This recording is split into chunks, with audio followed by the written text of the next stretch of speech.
Hello mate, my name's Gareth and welcome to Eno Wrestling. Today we're looking at 3 things that could happen at AEW Full Gear. This isn't a predictions video, these are simply things that could happen that you might not be thinking of. Speculation over story permutations and potential twists based on what we've seen in the build to the show. AEW have shown in the past that they're not shy of pulling a few shocks, and that whilst TV is their main source of storytelling, they do also deliver on pay-per-view. So whilst aspects of Full Gear might seem a little predictable on paper, I'm here to provide some uncertainty and get your mind thinking of all the possibilities ahead of AEW's final pay-per-view of the year.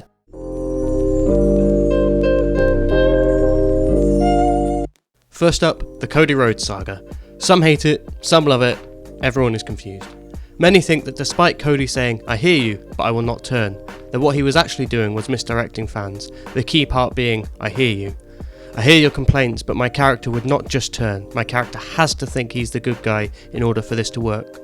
It's clever, but it leaves us in this moment with uncertainty. This tag match with Cody teaming with the Bastard Pac against Malachi Black and Andrade El Idolo feels very thrown together. The build has been messy and the match is a random one. All things that make me just think, why? Why put on this match if there isn't some purpose to it? Why would Cody Rhodes team with a guy who has notoriously been difficult to get along with, walking out of a tag match with Jon Moxley in the past, and someone who has made it very clear that he only cares about 2 people, the Lucha Brothers? Why would AEW book such a thing? There must be a reason. The logical explanation that I have come to is that they have booked this match in order to create a moment where Cody can justifiably be frustrated with Pac, but do something that makes Cody look like a bit of a a-hole.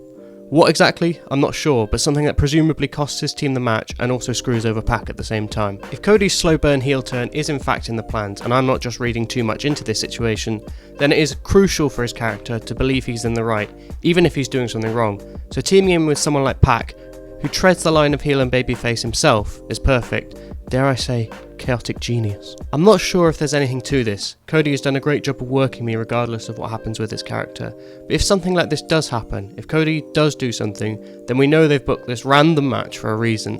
And I always have to believe that AEW has a reason for things. I'm willing this into existence as much as anything. I'm equally worried that it's a nothing tag team match, but I have to believe, with the evidence that I have, that AEW are better than that.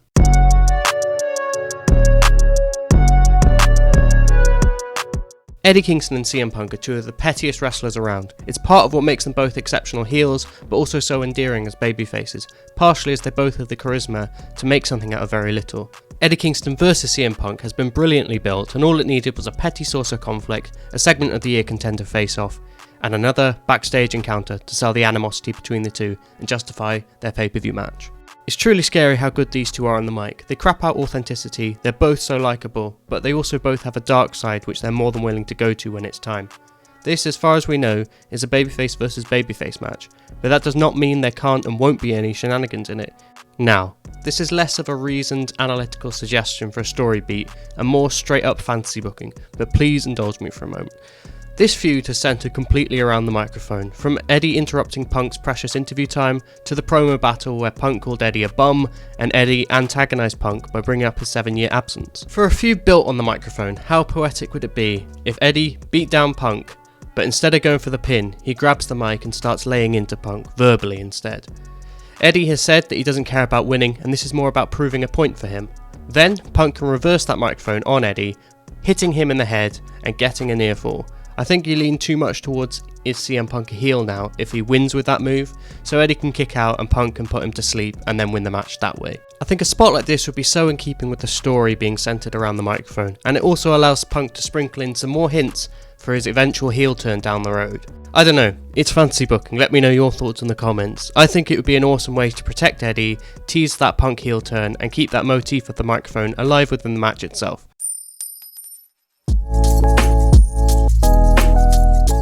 Kazuchika Okada and Tomohiro Ishii were teased a few times by AEW in the lead up to the Go Home Dynamite. Stop. Yes, AEW have teased Okada and Ishii on social media, and I think that will happen at some point, but not at Full Gear. New Japan have a show in California on the same night as Full Gear, where Okada is wrestling Buddy Matthews and Ishii is wrestling Jay White. It's not happening. The MJF and Wardlow teasers have been going on for so long now, and whilst I am an extremely patient audience member when it comes to storytelling, they're at the point where they've repeated the same story beat for almost a year. I know a lot of people don't think that it should happen until MJF is world champion, but for me, I just don't know how long that will be, and I want to see Wardlow get that push now. It's been 2 years, and besides the odd random match, he's not really done anything of note. However, this is not just me being a little bit impatient.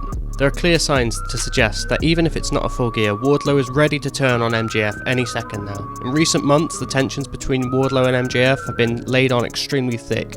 MJF has been undermining Wardlow at every turn, but when he shoved Wardlow in the way of Sting to protect himself, it brought Wardlow to the point where he actually had to confront MJF about it, to which MJF responded by effectively demoting Wardlow to supervision under the watchful eye of Shawn Spears. And then on the go-home episode of AEW Dynamite, Wardlow had a showcase match, which is a very rare occurrence for him. This leads me to question why. Why do that on this specific show? To remind us how great Wardlow is so that it registers when he turns on MJF at Full Gear? 2 years after MJF turned on Cody at Full Gear 2019, I might add. But what really made me think about this was the extent to which commentary were going on about the 4 pillars and how Wardlow is right up with those guys during his showcase match on AEW Dynamite. Commentary only hammer home a point like that when they had been told to. So even if Wardlow isn't going to turn on MJF at Full Gear, AEW certainly want you to think that it's a real possibility. And given how unpredictable Darby Allin versus MJF is, I can very much see Wardlow making an interference that allows Darby Allin to put MJF in the last supper pinning combination for the win. Or maybe even Wardlow throws in the towel on MJF. All before Wardlow completely destroys MJF after the match, and that builds towards the Dynamite Dozen Battle Royal, in which they can meet in the final to finally face off. There we go then. Those are my 3 ideas for things that could potentially happen at AEW Full Gear. I'd love to hear your thoughts on my ideas down below in the comments, as well as your own suggestions for what could happen. I'd like to thank Jacob of the Triple Friends podcast. I kind of ripped off his 5 Ways article series over on Pro Wrestling Musings here, and he kindly allowed me to do so. I'll leave all his relevant links down below. I suggest following him on Twitter because he's a lovely guy who gives great insight on wrestling. Remember to like and subscribe if you like the video. I've got plenty more cooking away which will be coming out in the coming weeks, so subscribe and keep up to date with all that stuff. You can also follow me over on Twitter, links are all in the description. Thank you so much for watching, and I'll see you later, mate.